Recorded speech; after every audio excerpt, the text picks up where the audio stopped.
Olá a todos que estão neste estudo do livro do profeta Daniel. Chegamos ao capítulo 10. O capítulo 10 volta a ser uma experiência de Daniel sobrenatural. Vamos só lembrar que Daniel era um jovem que buscava a Deus lá na Babilónia, num cativeiro onde ele estava com o seu povo. No capítulo 8, Daniel já tinha tido uma experiência junto ao rio Ulai, onde lhe apareceu uma personagem que nós pensamos que era o Filho de Deus numa teofania antes da sua encarnação, e também Daniel. Dizia assim este versículo do capítulo 8, versículo 15 e 16. E aconteceu que, havendo eu, Daniel, visto a visão, busquei entendê-la, e eis que se me apresentou diante uma semelhança de homem. E ouvi uma voz de homem nas margens do Ulai, a qual gritou e disse: Gabriel, dá a entender a esta visão. Depois, no capítulo 9, Daniel também está a contar que estava ele em oração, a oração de Daniel, do capítulo 9, e o varão Gabriel, que eu tinha visto na minha visão ao princípio, veio voando rapidamente e tocou-me à hora do sacrifício da tarde. Então, aqui duas situações em que Daniel relata que o anjo Gabriel lhe apareceu, e uma delas tinha à semelhança de homem. Várias vezes, depois eu vou fazer um vídeo no final do estudo de Daniel só para falar desta revelação do Filho de Deus no livro de Daniel. Vou juntar todas as revelações, todas as partes, para o puzzle ficar completo. Então, vamos lendo agora o capítulo 10. No terceiro ano de Ciro, rei da Pérsia, uma palavra foi revelada a Daniel, cognominado Altaçar. A palavra era verídica e referia-se a uma grande luta. Ele compreendeu a palavra e teve dela o entendimento em visão. Nesses dias eu, Daniel, mortifiquei-me por 3 semanas, não comi nenhum alimento saboroso, carne e vinho, não entraram em minha boca, nem me ungi de maneira alguma até que se completassem as 3 semanas. Então, Daniel, já vimos que ele era um jovem que se dedicava à oração, ao estudo das Escrituras. Ele estudava o rol do profeta Jeremias e, com certeza, outros escritos, a lei, etc. E também se dedicava a fazer jejum. Desde o início, desde o capítulo 1, nós percebemos que este Daniel usava muito estas duas ferramentas, a oração e o jejum, e depois também o estudo. É claro que uma pessoa destas que se consagra e que faz tudo isto vai ter experiências com Deus profundas. E aqui o Daniel está a relatar aquilo que lhe aconteceu desta vez. E continuando: no 24º dia do primeiro mês, estando às margens do grande rio Tigre, levantei os olhos para observar e vi um homem vestido de linho, com os rins cingidos de ouro puro. O seu corpo tinha a aparência do crisólito e o seu rosto o aspecto do relâmpago, seus olhos como lâmpadas de fogo, seus braços e suas pernas como o fulgor do bronze polido, e o som de suas palavras como o clamor de uma multidão. Ele lá está a relatar novamente, junto a outro rio, esta visão. Continuando: somente eu, Daniel, vi esta aparição. Os homens que estavam comigo não viam a visão. E, no entanto, um grande temor se abateu sobre eles, a ponto de fugirem para se esconderem. Fiquei, pois, sozinho a contemplar esta grande visão. Não restou força alguma em mim. A bela cor do meu rosto mudou-se em lividez, perdi todo o vigor. Ouvi então o som das suas palavras. Ao ouvir o som das suas palavras, desfaleci sobre o meu rosto e o meu rosto contra a terra. Eu estava aqui a ler e a lembrar-me de quando o apóstolo Paulo, quando ele ia para perseguir os cristãos e tem aquela visão do Jesus ressurreto, também as pessoas à sua volta não viram nada, ficaram com temor. Acontece às vezes, não é a própria pessoa que está a ter a visão, mas sente que há qualquer coisa que se está a passar. Aqui também estas pessoas que estavam com Daniel não viram o que ele viu, mas sentiram que alguma coisa de extraordinária estava ali.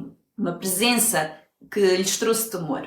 Continuando: mas eis que uma mão me tocou e me fez levantar tremendo sobre os joelhos e as palmas das minhas mãos. E ele disse-me: Daniel, homem das predileções, compreende as palavras que vou dizer-te, põe-te de pé no teu lugar, porque é para ti que fui enviado. Ao dizer-me ele estas palavras, levantei-me todo trêmulo e prosseguiu. Não temas, Daniel, pois desde o primeiro dia em que aplicaste o teu coração a compreender, mortificando diante do teu Deus, as tuas palavras foram ouvidas e é por causa das tuas palavras que eu vim. Aqui este termo mortificar tem a ver com mortificar a nossa carne. O jejum serve para isso, porque nós temos constantemente esta luta entre a nossa carne e o nosso espírito, e a nossa carne dificulta-nos a percepção das coisas espirituais, e este mortificar não é que andamos a fazer feridas ou outra coisa, que às vezes há pessoas que fazem esses excessos. É disciplinar. Então ele abstinha-se de coisas que não eram essenciais e é como se fosse uma disciplina da carne. E então aqui, voltando aqui atrás, Daniel tem esta visão do homem vestido de linho, e aqui aparentemente acontece a mesma coisa que eu li no capítulo 8, que aparece este homem vestido de linho e depois há um anjo, não é dito aqui que é Gabriel, mas dá a entender, na minha opinião, que estão aqui também as mesmas figuras, o homem vestido de linho e o Gabriel, anjo. E a descrição, um homem vestido de linho com os rins cingidos de ouro puro, o seu rosto, o aspecto de relâmpago, os seus olhos como lâmpadas de fogo, os seus braços como fulgor, seus braços e pernas como o fulgor do bronze polido. Isto é uma descrição tão semelhante, para quem conhece Apocalipse. O Apocalipse capítulo 1 descreve uma visão de João, o apóstolo João, que vê, apóstolo ou outro João, mas está relatado em Apocalipse. O autor do Apocalipse diz que viu alguém com esta descrição e depois explica que era Jesus ressuscitado. Comparando aqui, vou ler-vos o Apocalipse, que é para verem a semelhança. Voltei-me para ver a voz que me falava. Portanto, isto agora já não é Daniel, é João em Apocalipse 1. Ao voltar-me, vi 7 candelabros de ouro e no meio dos candelabros alguém semelhante a um filho de homem, vestido com uma túnica longa e cingido à altura do peito com um cinto de ouro. Lá está o cinto, a túnica. Os cabelos da sua cabeça eram brancos como a lã branca, como a neve, e os seus olhos pareciam chama de fogo, outra semelhança. Os pés tinham aspecto de bronze quando está incandescente no forno, e a sua voz era como um estrondo de águas torrenciais. Na mão direita ele tinha 7 estrelas, e da sua boca saía uma espada afiada com 2 gumes. A sua face era como o sol quando brilha com todo o seu esplendor. Ao vê-lo, caí como morto a seus pés. Ele, porém, colocou a sua mão direita sobre mim, assegurando: não temas, eu sou o primeiro e o último. Há aqui muitas semelhanças, até fiz aqui um paralelo. O homem vestido de linho, cingido com um cinto de ouro. Há aqui muitas semelhanças, até mesmo o desfalecer daquele que está a ter a visão e depois há um reconforto, é muito semelhante, muito semelhante. Leiam e meditem aqui nas semelhanças, porque identifica quem é este homem que aparece a Daniel no rio, nos 2 rios, que é o Filho de Deus numa fase antes da sua encarnação.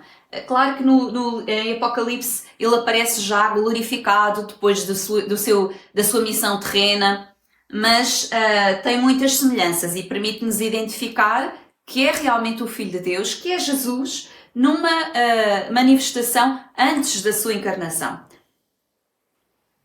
Continuando, o príncipe do reino da Pérsia me resistiu. Portanto, está o anjo que estava com o Filho de Deus ali no rio, e esse anjo começa a falar também com Daniel, apesar daqui não identificar. O príncipe do reino da Pérsia me resistiu durante 21 dias, mas Miguel, um dos primeiros príncipes, veio em meu auxílio. Eu o deixei afrontando os reis da Pérsia, e vim para fazer-te compreender o que sucederá ao teu povo no fim dos dias. Porque há ainda uma visão para esses dias. Tendo-me ele falado destas coisas, inclinei o meu rosto para o chão e emudeci. Foi quando alguém com a semelhança de um filho de homem tocou nos meus lábios e abri a boca para falar e disse ao que estava diante de mim: Meu senhor, angústias me sobrevieram por causa da aparição, não tenho mais forças. Como, pois, este servo do meu senhor poderá falar com o meu senhor quando não há mais força em mim? E sequer me resta o próprio lento. De novo, uma com uma aparência de homem tocou-me e me reconfortou. Portanto, há aqui duas. A um ele chama de meu senhor, este tal homem vestido de linho, e o outro é o anjo que vem com a mensagem. É um paralelo com o capítulo 8. Continuando, e disse: Não temas, homem das predileções, a paz seja contigo. Toma força e coragem. Quando ele falava comigo, eu me senti reanimar e disse: Que fale o meu senhor, pois tu me reconfortaste. Então ele disse: Sabes por que vim ter contigo? Tenho de voltar para combater o príncipe da Pérsia. Quando ele tiver partido, deverá vir o príncipe de Javã. Mas vou anunciar-te o que está escrito no livro da verdade. Ninguém me presta auxílio para estas coisas, senão Miguel, vosso príncipe. Então, aqui, agora, além desta extraordinária visão do homem vestido de linho, nesta teofania do Antigo Testamento, há aqui mais informação que nós devemos perceber, ou pelo menos tentar. Fala de um príncipe do reino da Pérsia. Ou seja, voltando àqueles impérios todos que nós temos desde o princípio do livro de Daniel, a estátua, o bode e o carneiro, depois aqueles animais misteriosos, tudo tem a ver com várias formas de contar a mesma coisa, mas os grandes impérios que estariam na história da humanidade. E a Pérsia, o Império Persa, o Medo-Persa, foi um deles. E o que é que aqui agora, neste também há parte da sequência dos impérios, este é também um à parte em que nos vai aqui revelar mais mistérios. Então este anjo que vem revelar mais coisas do futuro, que veremos depois no capítulo 11, diz que há um príncipe do reino da Pérsia que lhe resistiu. Ou seja, ele estava aqui neste tempo de jejum e oração e busca para entender, porque estava num cativeiro, que ele já tinha percebido que seriam 70 anos, e estava a digerir todas estas coisas, todas as relações que ele já tivera, que era difícil de perceber e tinha impacto emocional também na vida dele. Tudo isto que ele estava a receber. E este anjo diz-lhe que havia, que ele veio logo, que Deus o enviou logo a trazer-lhe mais entendimento sobre as revelações, mas um príncipe do reino da Pérsia lhe resistiu. E mostra aqui que este príncipe do reino da Pérsia não é o rei que, se formos ver para trás, até os textos começam no 3º ano do Ciro, rei da Pérsia. Não era o Ciro que se opôs ao anjo para, voltando aqui só um bocadinho, para chegarmos aqui ao ponto onde nós estávamos, não era o Ciro, o rei Ciro, que estava a opor-se. Era uma entidade espiritual que impediu este anjo que vinha acompanhar o homem vestido de linho, o Filho de Deus que vinha à Terra, aqui também a contactar com o Daniel, mas era por algum motivo, estas coisas estão assim descritas, nós estamos só a tentar entendê-las, como o Daniel. Diz que este anjo que vinha para trazer um entendimento a Daniel, responder à oração de Daniel, diz que teve oposição do príncipe do reino da Pérsia. Ou seja, o que é que nós temos vindo a perceber? Que em cada império há entidades espirituais, em cada império é um protótipo do último império global que existirá na Terra. Cada império tem como se fosse uma versão micro daquele pequeno chifre que vai haver no final do tempo. E o que nós percebemos neste capítulo é que cada império também tem uma entidade espiritual por trás. E já vamos ver agora aqui, já lemos, mas se calhar não perceberam, aqui no tempo deste império, quando Daniel está a ter a revelação, aquele que se está a opor é o príncipe do reino da Pérsia. Depois, quando se termina aqui, este slide diz: não temas, homem das predileções, homem muito amado, paz seja contigo, toma força e coragem. Vou passar aqui um bocadinho à frente. Sabes, porque vim ter contigo, tenho de voltar para combater o príncipe da Pérsia. Quando eu tiver partido, deverá vir o príncipe de Javan, que é o príncipe da Grécia. Grécia é o outro império que vem a seguir ao Medo-Persa. É como se a influência que estava aqui maior, aqueles que estavam a opor-se à manifestação divina, esse príncipe da Pérsia seria sucedido pelo príncipe da Grécia, do outro império. Não é? Parece, e eu também estou a aprender convosco através dos textos, a tentar entender, que há esta influência espiritual forte de um principado que está em simultâneo com o rei natural, o rei físico. E aqui eu fiz aqui mais uma sequência para nos ajudar a entender. Então, o príncipe da Pérsia opôs-se à resposta divina do Daniel.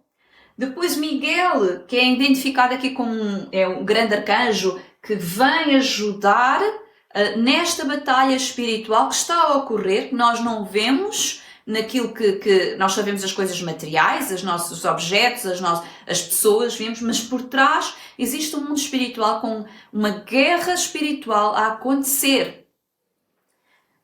Quando Miguel ali ajuda aquela vinda deste anjo com o homem vestido de linho, depois o homem vestido de linho mais o anjo, que eu aqui estou a identificar como Gabriel porque foi o que aparecia sempre para trás, eles trazem a Daniel a resposta. E parece que depois desta resposta há outro príncipe espiritual de Javan, Grécia, que se levanta. Então, muitos de nós não têm esta percepção. Quando Jesus veio nos Evangelhos, Jesus fala muito sobre esta guerra espiritual que está a acontecer. E as pessoas têm uma ideia que Deus está no céu e que aqui na Terra acontecem as coisas que Deus quer, e porque é que Deus permite que as criancinhas estejam a sofrer e que as coisas estejam tão mal, que os maus façam maldades. Mas o homem tem escolhido o seu caminho. E aqueles homens que, à semelhança de Daniel e outros, que querem obedecer a Deus e estar debaixo desta autoridade divina, eles estão com Deus e recebem revelações de Deus e manifestações de Deus. Mas o mundo que prefere estar separado de Deus e não obedecer e continuar caminhos que Deus já disse que abomina, estas pessoas estão debaixo destas entidades. Jesus, quando veio, disse que o reino de Deus está dentro de nós. Na sua primeira vinda. Nós ainda estamos nesse tempo em que o príncipe deste mundo é Satanás e nós podemos escolher estar noutro reino, um reino que não é visível, mas que existe, que é real. Ou seja, nós podemos estar neste mundo que está debaixo da autoridade de Satanás, mas nós próprios estar debaixo da autoridade divina. É como se neste momento, depois da primeira vinda de Jesus, dois reinos estão em paralelo. E há quem esteja debaixo do reino de Satanás e há quem esteja debaixo do reino de Deus aqui. Apesar de que o mundo, esse sistema do mundo, ainda não está debaixo do poder de Jesus. Haverá uma segunda vinda de Jesus, que está anunciada, que o próprio Jesus anunciou, onde então o mundo vai experimentar o que é o governo de Deus. Até lá, nós estamos a viver uma guerra espiritual e era suposto os discípulos de Jesus que ele deixou, a quem deu o poder de Deus, a quem enviou a pregar o Evangelho pelo mundo. Era suposto que estes, que são os seus seguidores, estivessem a implantar o reino, não o reino político, mas o reino no coração das pessoas. Porque há um reino invisível a ser implantado aqui. Jesus veio para anunciar o reino do Pai. A guerra espiritual é real. As coisas más não acontecem porque Deus quer, é porque o homem quer e o homem serve mais a Satanás do que serve a Deus. É por isso que o mal está a acontecer. Mas Deus é soberano. Deus é soberano e por causa de Deus ser soberano vai pôr um ponto final nesta rebelião coletiva do homem e de Satanás. É por isso que as pessoas não entendem o que está a acontecer e dão mais glória a Satanás do que a Deus. Porque não percebem o que é que está a acontecer neste mundo, que nós vivemos uma guerra espiritual real. Ela é invisível, real e com consequências no natural. Muitas coisas que acontecem na vida das pessoas, elas permitem que essas coisas aconteçam. Não é Deus que permite, são as pessoas que permitem. Porque elas próprias, aqueles que são de Deus não exercem a autoridade que têm e os que não são, não percebem nada do que é que está a acontecer.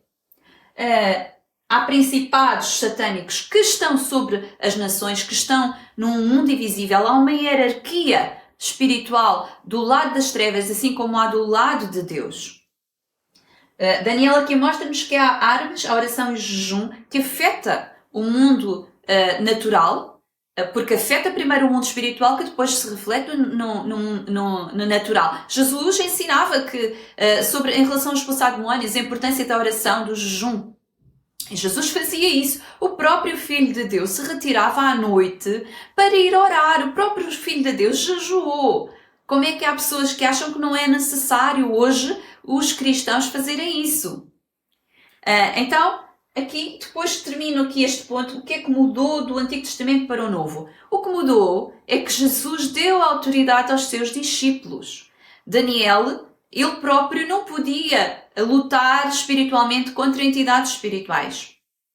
Ele estava dependente só que os anjos de Deus o fizessem. Ele orava e jejuava. Mas hoje, aqueles que são filhos de Deus, aqueles que são discípulos de Jesus, têm autoridade espiritual. Diz lá em Efésios que os filhos de Deus estão sentados à direita do Pai com Jesus, em termos hierárquicos. Claro, quando morrem também vão estar onde Jesus está. Mas em vida, os filhos de Deus têm autoridade.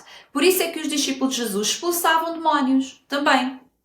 Os demónios são seres de um nível diferente destes principados, têm a ver têm outra origem, não foram criados por Deus, são resultado de uma mistura entre anjos caídos e mulheres, é descrito lá no Gênesis 6 e no livro de Judas e muitos outros vestígios ao longo do Velho Testamento.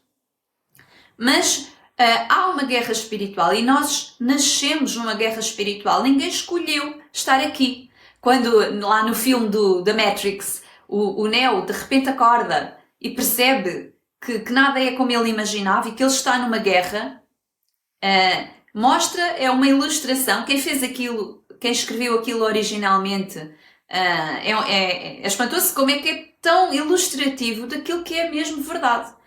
E aparece lá também um outro que quer voltar à Matrix porque não consegue suportar esta verdade de que estamos em guerra. É uma guerra difícil. É difícil. É mais fácil ficar a dormir, ficar embriagado num sonho irreal, esconder a cabeça, do que perceber que nós vivemos numa guerra. Há pessoas que preferem dizer: é tudo porque Deus quer e Deus é soberano e Deus quer e já está.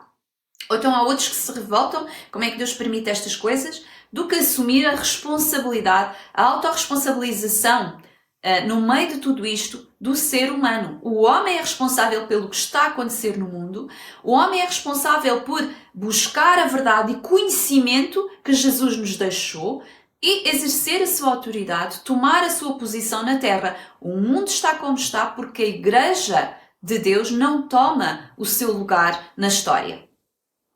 Jesus vai voltar, Jesus vai governar sobre a terra e até lá está escrito que ele está à espera, Jesus está à espera que os seus inimigos sejam colocados pelos cabelos dos seus pés. Deveria ser a Igreja a fazer isso. Pronto, mas entretanto, os tempos proféticos estão a avançar e nós estamos aqui. Temos que cumprir o nosso papel. Há uns que fazem este papel de discípulos de Jesus, há outros simplesmente que ficam como mornos e adormecidos, tal como as virgens. Havia uma parte que estava desperta, a outra parte que não estava. Assim nós estamos até ao final.